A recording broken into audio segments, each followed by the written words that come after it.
Our mind session is presented by Poise. It includes Sherry Riley. She's the author of a dynamic book titled Exponential Living: How to Stop Spending 100% of Your Time on 10% of Who You Are. Yes, and here she is. Hey, Sherry, baby. That's my girl. Oh my God. Hey, we about to get into it. Also, Avery Sunshine, successful recording artist and the host of the Hey Sunshine show. Can't you see the sunshine on her face? Hey, Avery Sunshine. Can you see it? Yes. Hello, beautiful ladies. Hello. Yes.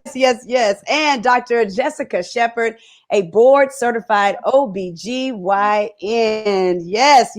Hello. How are you, Dr. Sheppard? I am doing amazing. It's so like your faces are just so beautiful on the screen. Yes, and you as well. I agree. You as well. Yes. And then later we'll dive deep with Tanya Rapley, the founder of MyFab Finance, for the money session of our summit.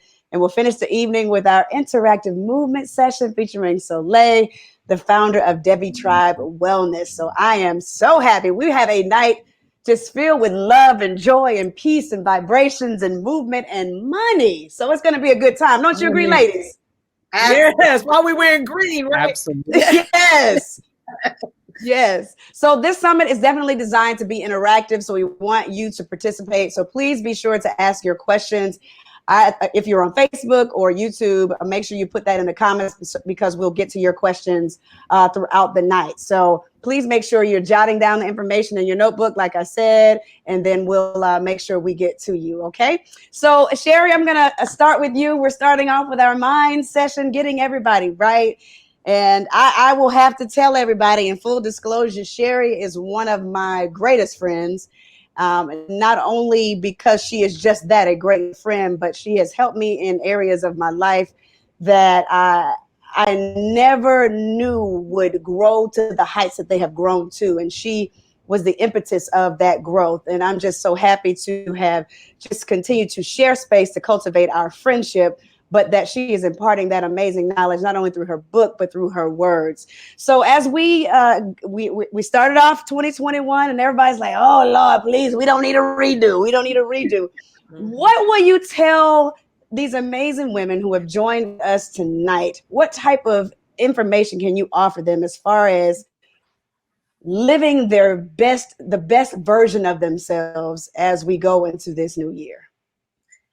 Well, as you shared, Rashawn, it's so good to always have this opportunity to share with you as the birth mom of exponential living.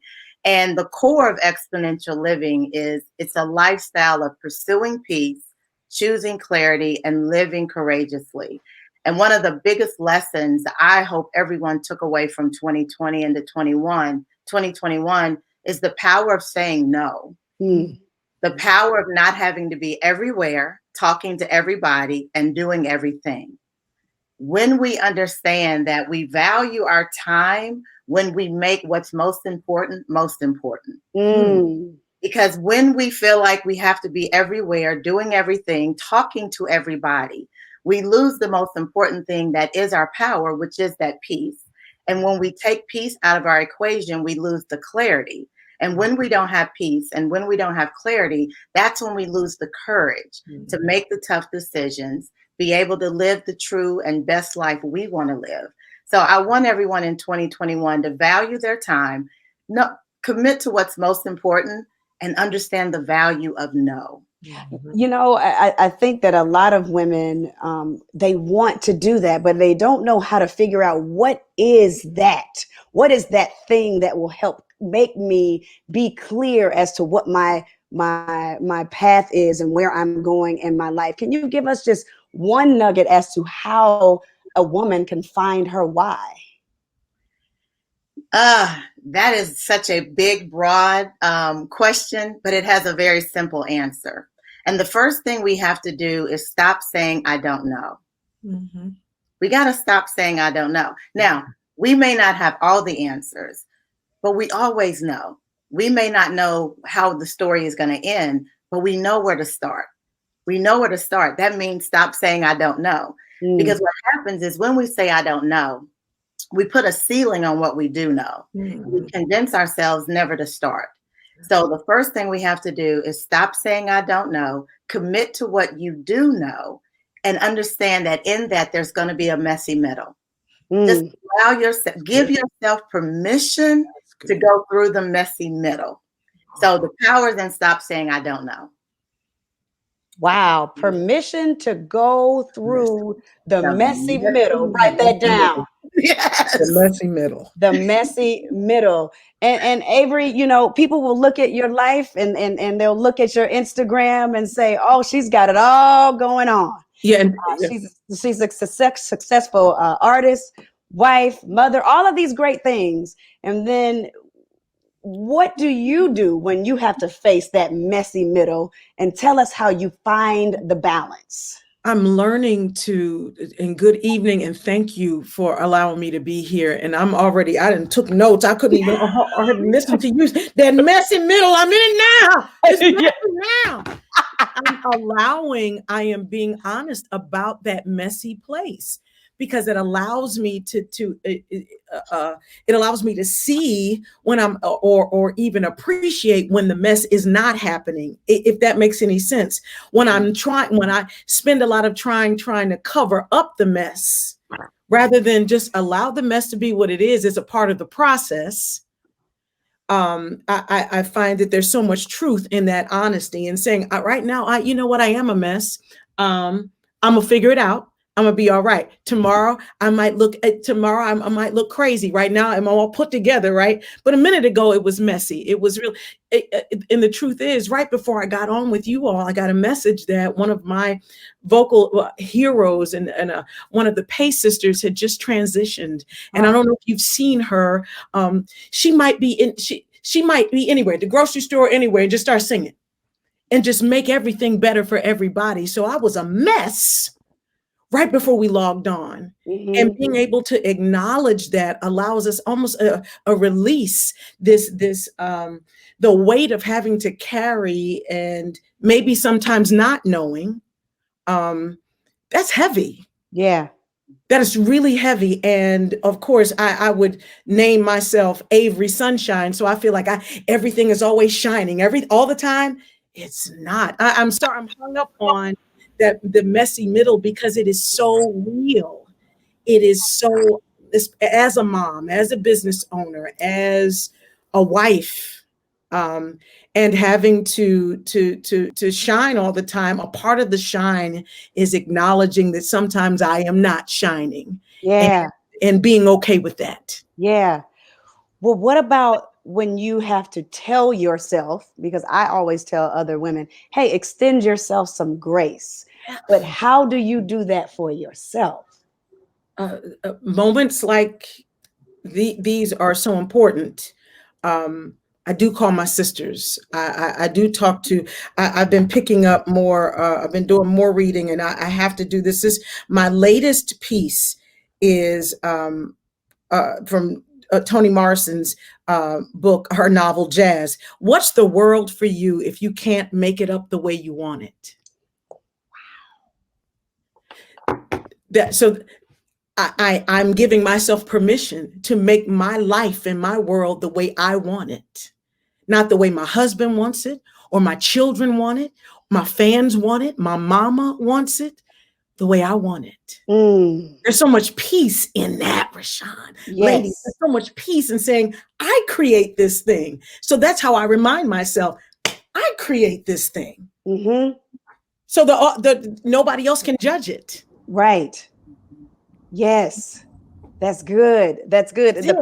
The power of mindfulness and manifestation and prayer, creating the life that you want, creating the life that you want. Yes. That's it. And we have to give ourselves permission to know that we can do that, because a lot of times we don't feel like we have the power to. God gives us the power. Yes. To be able to create the lives that we want. Yeah. And I'm glad that you have said that, Avery. Dr. Sheppard, I want to definitely bring you in. I know that you have been seeing so many women who have been exhibiting stress in the physical form, mental form, all of these things that you have been seeing throughout this pandemic. What has been your greatest piece of advice to your patients?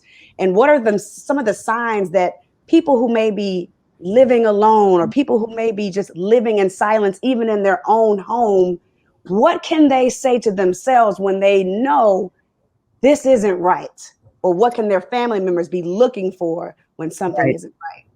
Yeah, I think just hearing from, everyone who's spoken tonight is that there is such a this last year has really been a stressor in so many different ways and put so many people on an even playing field as far as we were not able to say who or who does not get, exposed to COVID. And with that it became a very mentally distressing type of situation, more so than just our health.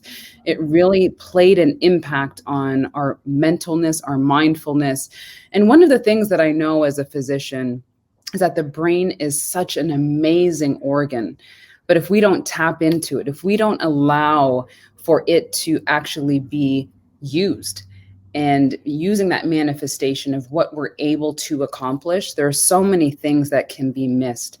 And linking those things, the symptoms that many of my patients, many family members and friends that they went throughout the last year are typically signs of burnout or exhaustion.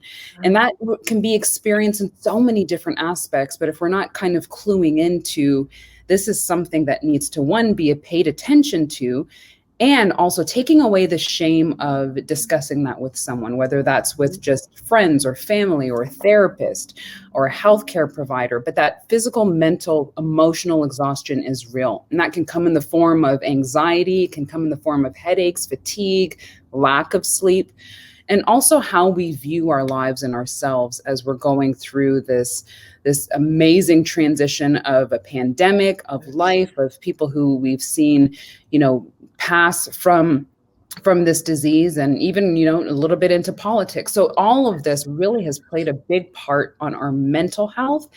And we have to be willing to, one, discuss it. I think that's one of the things that I think is so important, that we maybe have shame in our culture and maybe in our communities of sharing our mental exhaustion and our mental wellness and health.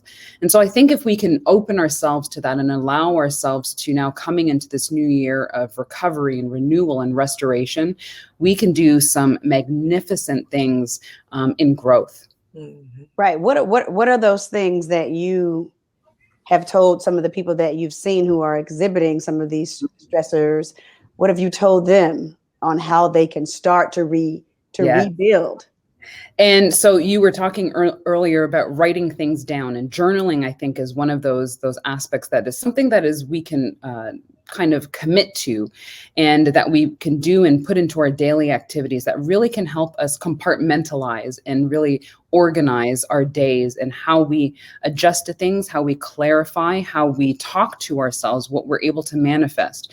But as a healthcare provider, one of the things that I'm totally invested in and love talking to my patients about is wellness in the aspect of yoga and meditation and mindfulness, and really tuning into how, again, we kind of incorporate our mental wellness into actual health. Because a lot of times we think that that's something kind of weird and off to the side, and not many people want to hear about that. But that is really important. It impacts our physical health, how we're able to, decrease hypertension, how we're able to control our health. And it really factors into all of that. So mindfulness, meditation, a lot of my patients who are exhibiting stress, sending them to exercise classes such as yoga really is a mental workout for me. And so those are the things that I like. It's kind of like homework. I like to say, as you leave my office, these 4 walls of what I'm going to maybe write on a prescription pad or recommend for you for treatment is also your homework. What can you do outside of this office that's going to contribute to your health? Right. That's great information. Great information. Sherry, as we go into the new year, we got vision board parties, and now they're all virtual, or some people who are braving it and, doing it in person with just a small group. Let's stay masked up, everybody. And manifestation maps. How can we stay on course? Or what is your opinion on, those types of things? Are they trendy? Do they work? What would you offer to our women? Because we've got a lot of people logged on who just need some direction in that area. Well, I would say they're trendy and they work. what separates the difference is your long-term commitment to the work. Mm-hmm. So it's trendy if you do it for the moment, and by July 31st, it's out the window. They work when you commit to the process. Nice. And so what I say is, but all of that starts to just back up what's been said. It starts in the mind first. And most people, when they commit to something, whether it's a health program or fitness program, whether it's their vision board, they get half the commitment. What we do is we commit to saying, I'm going to eat healthy, or we commit to saying, I'm going to lose weight, or I'm going to go to the gym. But what I want to do is give us a full way to reach success.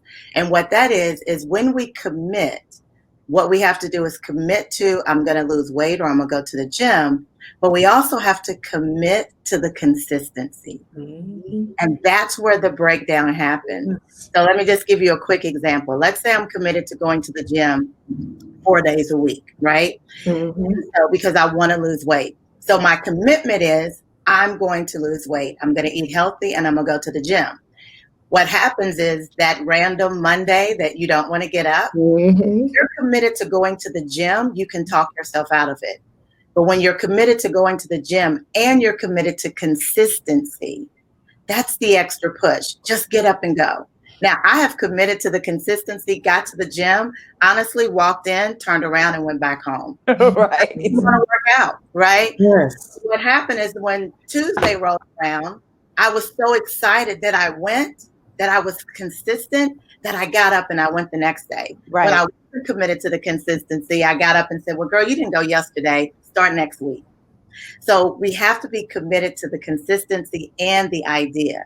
And the second part I want to offer, when we create that vision board or whatever, the mind map or the resolution, we also have to do two other things. We have to get accountability partners, right? Vision partners, accountability partners. And then we have to decide, I'm going to be a disruptor in my life. Mm-hmm. Einstein says if you do the same thing over and over and expect a different result, that's the definition of insanity.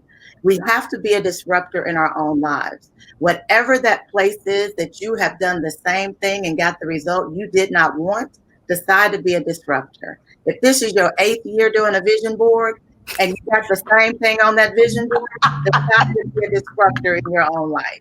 If right. you've been 15 pounds for 15 years, be a disruptor in your own life. Yes. If you know that you want a better marriage and you know that it's not just your husband, be a disruptor and decide what kind of wife you want to be. Yes. Disruptor in your own life. Yes. Stick to the consistency, be a disruptor in your own life, and make sure that you get accountability partners. Right, yeah. right. Avery, I hear you saying yes. Taking notes. Commit to consistency. That's the problem.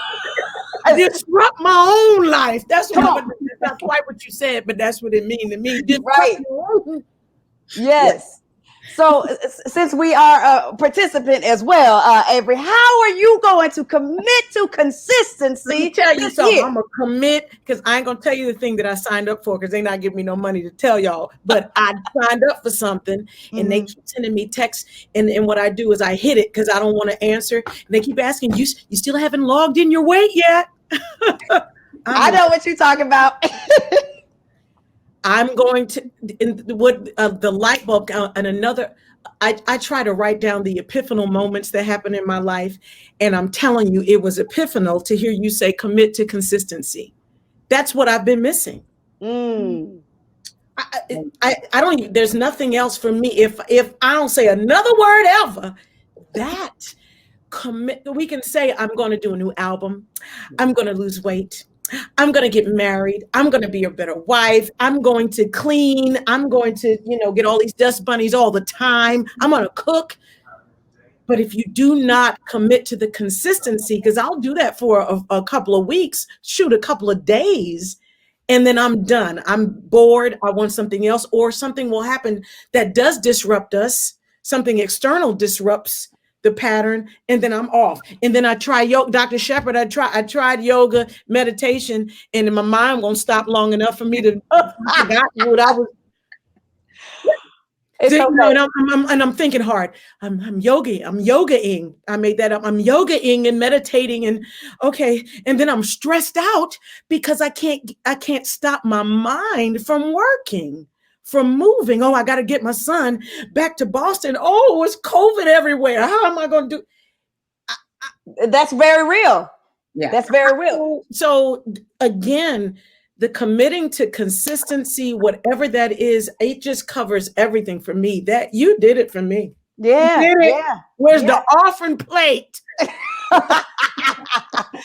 Dr. Sheppard, when you hear, obviously you heard Sherry give the steps, and then Avery and I are like, yeah, we do need to commit to consistency. And then Avery was mentioning, it's not, I'm yogiing, I'm doing all these things. But how will you tell your patients and our beautiful women watching today how to find what works for them? Yeah. Yeah, I think, there's variety in all of that. Variety is very important when we think there's never like a one track on how you can obtain all of these things that are great for you, that benefit you. And that's why there's the beauty in option and variety and how you can do that. But as a healthcare provider, I'm always going to advocate for you to create a legacy of health and how you can be better for not only you, but for people around you and for your children or your family members. And the way that you can do that for me is sparking conversations that empower you to be better in your health, to create that consistency, like Avery was discussing. But that's one of the reasons I love being a women's health expert and allowing these conversations to occur. Again, because you will find that even between the four of us, we all have a different idea of what that looks like for us, or what our expectations are, or the steps that we would even take to get to that specific goal.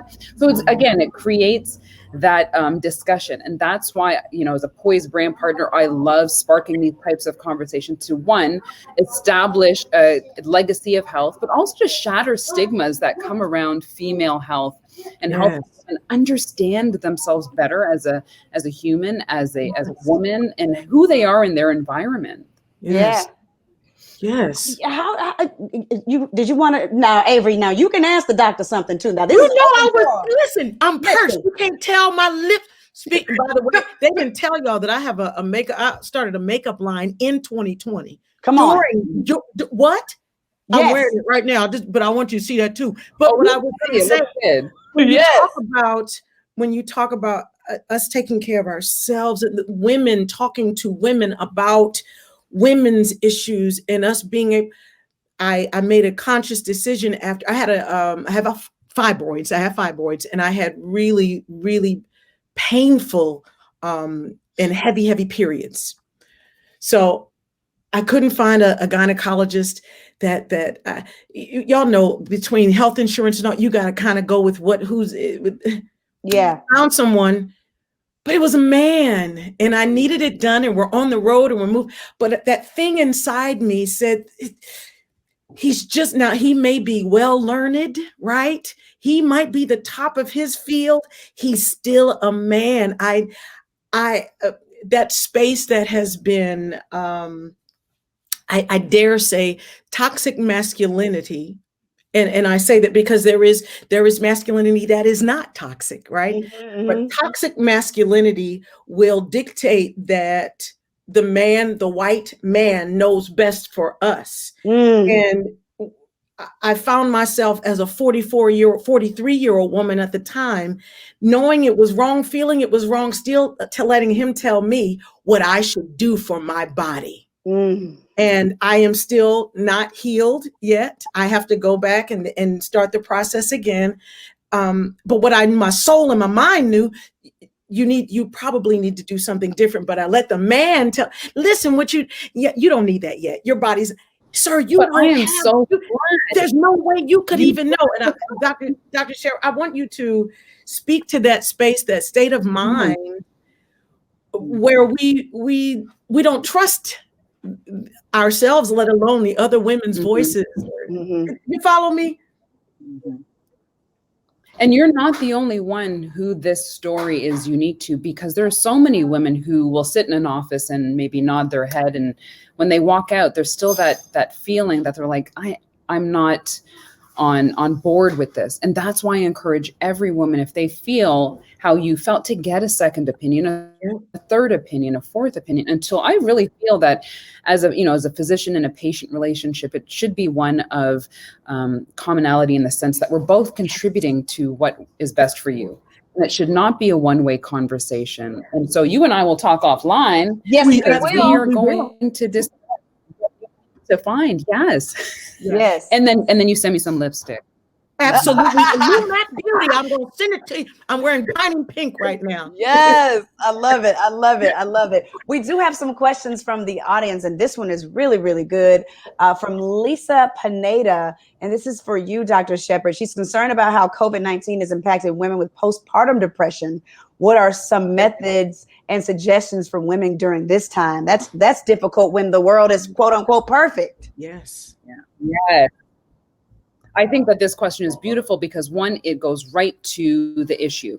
What do we do with this problem? And naming it, again, should be no shame when we talk about mental health and mental wellness. But postpartum depression is real. Postpartum depression impacts so many more women than we think, and especially in a time when we were very secluded and we weren't allowed to interact with our families. I mean, we had people who at some point had to deliver a baby without any family members there. So if you can imagine that emotional toll that it took on so many women in this last year, even into this year, the real issue is, how do we now navigate in that space after delivering a child, or as we're in the postpartum time frame, is one, using the resources that we do have available to us. For example, tonight we are doing this virtual, and many of the things in the last year has been virtual. There's so many therapists that I have found that I'm like, I need you to talk to my patient, and tapping and tuning into those resources and services, whether it's daily, whether it's weekly, until you feel that you're at that place where you are you feel confident about yourself or the decisions that you're making. So I would definitely recommend a virtual therapist or a psychiatrist or psychologist. Never feel afraid to talk to someone. Also, all of the organizations that contribute to postpartum depression, there are many of them that are available. And just so people know, taking medication does not necessarily mean that is a bad thing for you. Does not mean that you'll have to take it long term. Sometimes you just need a little bit of help. It is okay to need help. And you want someone to be able to guide you through that time frame so you can be on the end part, be better for yourself. So I would recommend, obviously, they can find some resources that we'll be able to give offline, and they can find me through DM on Instagram, but I can give them those resources. And that's what we want to do in these conversations. Awesome. That is fantastic. As we wrap up our mind session, I would like for each of you to give us, that 1 or 2 sentence parting words as to how we can make sure that we stay focused on our goals this year and give ourselves permission to go through the messy middle, but then come out of it, because peace, it's a new success. Come on, Sherry, you see how I did that? I saw how you did that. Yes. Yes. That's why you were sister. Go right ahead, Sherry. I just want to say to all those amazing super women that are tuned in and taking advantage of this amazing opportunity tonight, you are a superwoman. But what I want to encourage you to do is understand the value of your cape. That cape is supposed to also come off, wrap it around you, and learn how to cuddle up and take a nap. Yes. There's nothing wrong with taking your cape off and using it as a blanket. There's nothing wrong with taking that cape off and saying that you need help. There's nothing wrong with taking that cape and using it for the multi-purposes that cape can serve. Sometimes you need to just take it, cover your head, and get a good cry. So be that superwoman. I encourage it, because that's how we're going to take advantage of the money session that's coming next, and how we're going to take advantage of that movement section later. Yes. But I need you to understand the multi-purposes of your cape. Yes. Ooh, the multi-purposes of your cape. Got it? Avery Sunshine, what can you tell these beautiful people? Also, you have gathered so much from this session as well, sis. So what have you taken away? I'm looking for my multifaceted and multicolored dream coat cape that I'm gonna wear every day. And what I mean, really, there's not much for me to say other than I'm sitting on the other side with the ladies who are listening, and I'm committing with all the ladies who are a part of this to commit to to commit to putting our capes on every day. Mhm. Commit to whatever that thing is. We said, just commit, and starting there, and it's all right. Wherever you are, just start there. Yes. And I'm giving myself permission to start right there. And I hope you'll do that with me too. Yes. And you say you work on your sunshine every day. Every day. Do you have a personal mantra that you recite to yourself every morning? Or you know what? I just started. There's a game. I like these little games online, and they have you can choose to have nice little notes to come up to remind you, and this little game must be Jeweled or something on, and they have these wonderful little messages that come up every day. And today the message said, all of my needs are met right now. That's the one I got to. All of my needs are met right now. And that translates to what? I don't have to worry about a thing. Yeah. So that's I'm committing though to even then pull up my little games. What other little note is on because that is, again, the biggest thing for me. Commit to consistency. Somebody, do you hear me, Dana? I know ladies, I know you feel like I feel. Yes. So, Yes. Awesome. Thank you so much.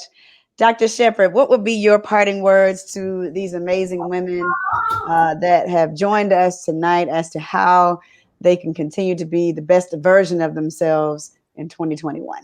Yeah, 2021 is that ability to renew, restore, and recover.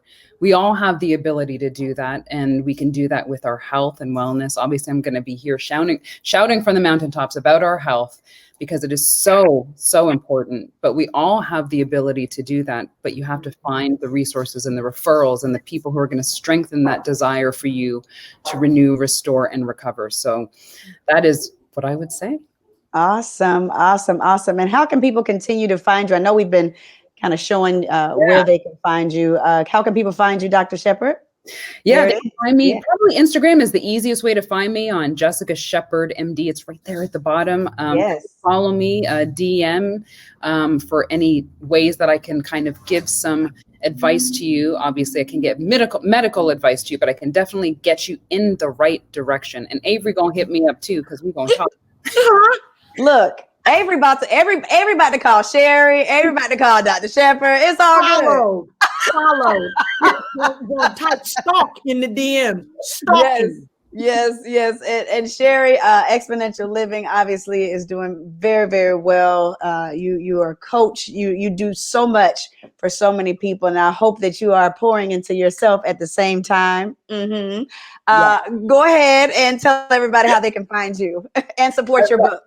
As I say, Rashawn, I am my first and most important client. There I'm you just go. sharing what I do for me. But yes, you can definitely get the ebook and the audiobook everywhere those are sold. And you can order an autographed copy of Exponential Living. Stop spending 100% of your time on 10% of who you are at peaceisthenewsuccess.com. And Instagram is already posted there at Sherry Riley, which is my website as well. Awesome. Thank you so much, Sherry, my good friend Sherry Riley. Avery Sunshine. The people want to know how they can get that sunshine. Y'all know what it is, at Avery Sunshine or Lou Mac Beauty. If you can get these lips and lashes and stuff, or the Hey Sunshine Show .com. Check us out there, and we're gonna shine together. We will not allow anything to get the best of us. We will give everything the best of us. Yes, that is fantastic. Yeah, Sherry just followed. Good. Everybody's following each other. Yes. Fantastic. Well, thank you so much, ladies. I know that so many of the women who are participating today just found some amazing gems and nuggets in our first session. Sherry Riley, Avery Sunshine, and Dr. Sheppard. Thank you so much for